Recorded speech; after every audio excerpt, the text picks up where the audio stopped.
Welcome to the Kit Car History File series, where we'll be going through the industry's past. We'll be visiting old marks of long ago, some modern ones, some mostly older stuff. A lot of archive information with photographs and information on the cars they made, the people involved, and what happened to them.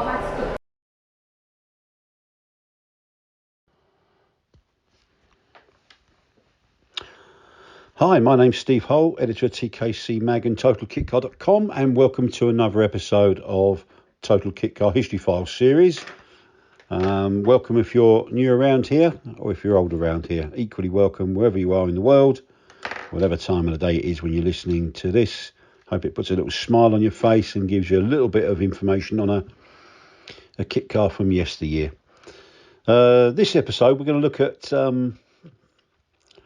a lovely little thing. Well, there are two versions or three versions of it actually. Well thought of in its time. Very clever idea. Probably 30, getting on for 25 years since the last one was sold, perhaps. But anyway, the car in question is the Minari. The project, very Italian sounding name, rather apt given the donor vehicles they used. Company was set up and run by two nice guys, Sean Prendergast and Andrew Borroman, who were graduates from Hatfield Polytechnic in maybe 1987, something like that. And they wanted to go into, they were both engineers, obviously, and they were wanting to become car manufacturers in their own right. They had ideas and they wanted to run with them. Set up a little HQ in Sleaford, Sleihford in Staffordshire. Forgive me if I've got that pronunciation incorrect. Their first project in 1988 was they took over a car we've covered here in a previous episode. The lovely little MCA Coupe, Fiat 126 based two-seater, the brainchild of Aurelio Bezzi, and taken to production by Mike Rutherford of Mako Fiberglass in Chichester.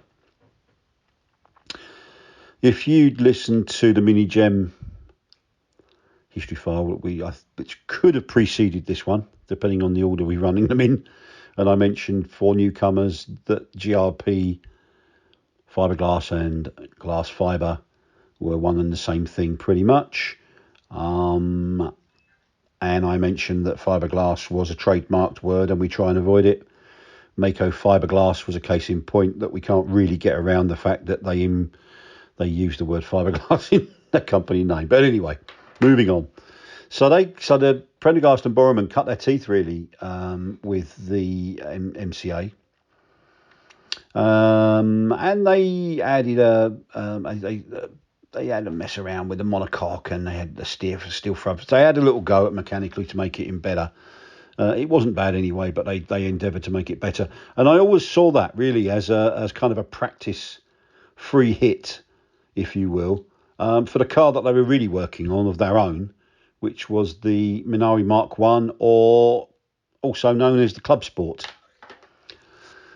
Very clever choice of... they quickly moved the MCA on when the Minari Club Sport came along in 1990. Very clever use of donor, actually, on that. It did have its foibles, but it was very, very clever. They'd worked out that there were plenty, and there obviously were plenty, I mean, that's an understatement of the year, really, of stricken alphasids lying around in the UK, the victim of tinworm. But otherwise, mechanically, very sound. And oh my gosh, that Type 105, I know not technically a boxer, but always referred to as a boxer engine. Absolutely fantastic little unit, and was perfect for kit car use actually, and that's what they wanted to prove. And indeed, that prototype car, before they even launched it, I think they'd been running around in it and racked up 20,000 miles just to prove the concept, and certainly it was a concept indeed. Now the Mark 1 was based, as I said, on Alpha Surd 1.5, 1.7. It had a very rigid monocoque, very clever, as I said.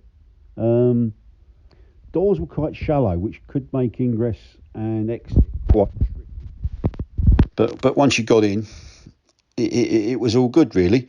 Um, Beautiful car to drive. I mean, it's lighter than the Sud, so for everything that we liked about an Alfa Sud, you could sort of multiply and amplify when it came to a club sport.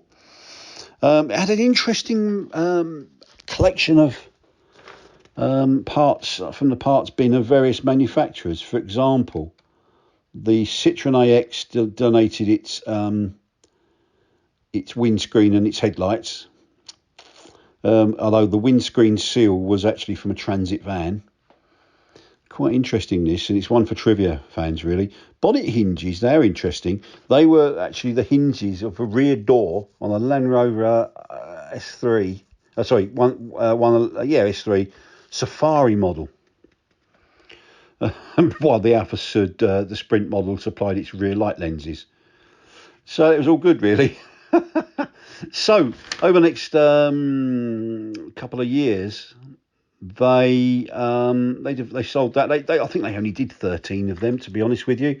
But again, they were quickly moving on to the Mark II, aka Road Sport, which is the one that sold most and really put them on the map for a time in the 90s. It had slightly sleeker body styling. Doors were still shallow doors, but they were lower down towards to join the sills, if you follow.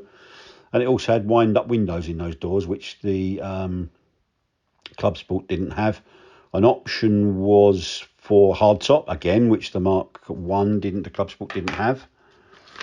There were some changes, and they improved the monocoque further, I believe, as well. This one had Mazda 121 rear lights. And if you can remember them MX3, quite an obscure car now. I don't remember when the last time I saw one of them. But the Mark II version of that donated its headlights. And they had an option, actually, for like shrouded headlights covers, which came from a Massey Ferguson tractor. They also introduced with the Road Sport the option of the 33, Alfa 33, as a donor vehicle. You could tell one of those, but you could tell this 33 from an Alfa Sud-based Mark II, because the 33 version had a different dash, which was a more rounded style. I also remember, I enjoyed driving the Minaris. I had some great fun in them. Beautiful car, loved it, and I was an Alfa fan. And around about that time, I had an Alfa 33 Sport Wagon, which I loved. Needed a piano tuner to keep it in tune, but when it was running, it ran well, and I loved it. I really loved that car. So I was always a fan. I do remember, though, the Mark II. If you were new to that car, say a passenger, it stumped lots of people as to where the door release catches were on the inside. They're actually embedded in the body behind the seat, which was quite tricky to find, but I guess they work well enough in action. They probably sold about 130 of those, and it certainly worked very well. I think it's worth mentioning some more for trivia fans. The MX-5 Mark I gave up its windscreen wiper mechanism. So that'll please a lot of people that do like to know such minutiae when it comes to that. And then we move on. Then they then I don't know if Prendergast and Borman really enjoyed dealing direct with public, and because they certainly appointed a company called Chameleon Cars towards the end of their stint with the Minari, run by David Rutherford and John Anthistle. Nice guys, concentrated on fully built versions, although I think they could also supply kits towards the end. But by year 2000, it really was all over, sadly. with probably about 142 cars. But that wasn't before they did an RSR, which was a track version, lightweight. 4 of those were made, and this one was basically a road sport with everything that's bolted to it taken off it, in as much as no windscreen. The doors were bonded into place. There was no glass, side glass, ultralight GRP, or for the brave and people with deeper pockets, you could also order a carbon fibre body. I don't know if anyone did that. When Chameleon ceased trading, I think Rutherford went on to work as an engineer for Phantom Automotive, I believe. Chameleon packed up. I think they were based in Solihull from memory. I went to their little premises. It was quite a nice operation they had. They were very nice guys. Arden Automotive took over. I'm not sure how many they actually did before the Minari project went. Well, things changed for Borman and Prendergast. 2 things came out of the Minari. I think while working on a Mark III and realising that Alphas were becoming a little bit scarce in the UK, even in donor form. They knew that another donor was needed, so they identified the Subaru Impreza, which, fair enough, the configuration of the engine is the same, if not much more powerful in certain models. So they decided to work on that. I think I'm not sure if Borman and Prendergast went to work for a company called Delfino, but they were supplied engineering nous to them. But certainly what could have become a Minari Mark III evolved into the Delfino Feroce, which I think means fierce dolphin. And that was in around about 2002, 2003. And then, of course, this is where it gets a little bit convoluted. That project, I think, in turn, became indirectly associated with Adrenaline Motorsport and the Mattia, which of course was Scooby based. And Adrenaline had previously bought the rights to the Mark II Road Sport. And interestingly enough, the Mark I, I'm not sure what happened to that. I think it was, I don't know what exactly happened, but it was subject to a legal battle for a time. But then I think it ended up at a college somewhere who were using it for their engineering classes. But I'm not sure what happened to that thereafter.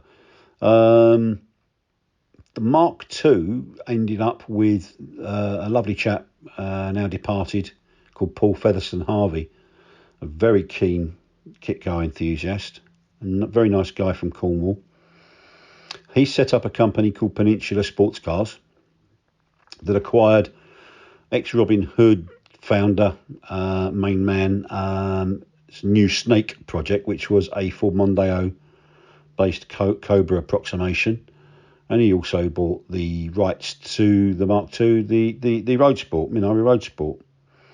He offered some spares. I think he was on with building a demonstrator, and his intention was to put it into production.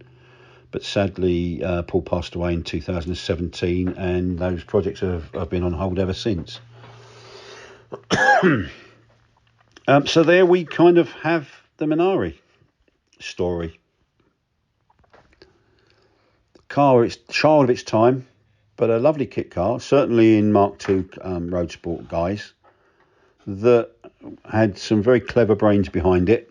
Very nice people too, as I mentioned. And a noteworthy kit car. I mean, any kit car that sells over 140, 150 examples, kits, fully built cars, etc. He's a car that's has sort of paid its dues on the kit car scene, and Minari certainly belongs in our history file. If you've enjoyed this episode, I hope you would consider, if you got this far, you might consider hitting that like button, because that helps our channel immensely. It means that it's got a chance of appearing in more car enthusiasts' YouTube feeds.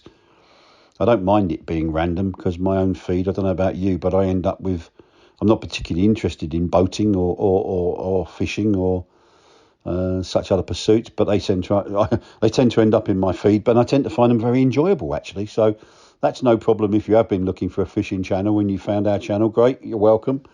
But I think I'm told by people that know that if you hit that like button for us, it will help us, and I'd thank you greatly for that. And likewise, if you haven't yet subscribed, please consider doing so. It's completely free, and you'll be notified every time we drop a new video. These videos are done in association with Neil Winnington's InWin Motors channel.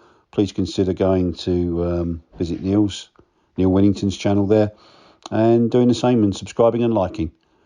Many thanks for listening, and I look forward to welcoming you here again for the next video. Thank you.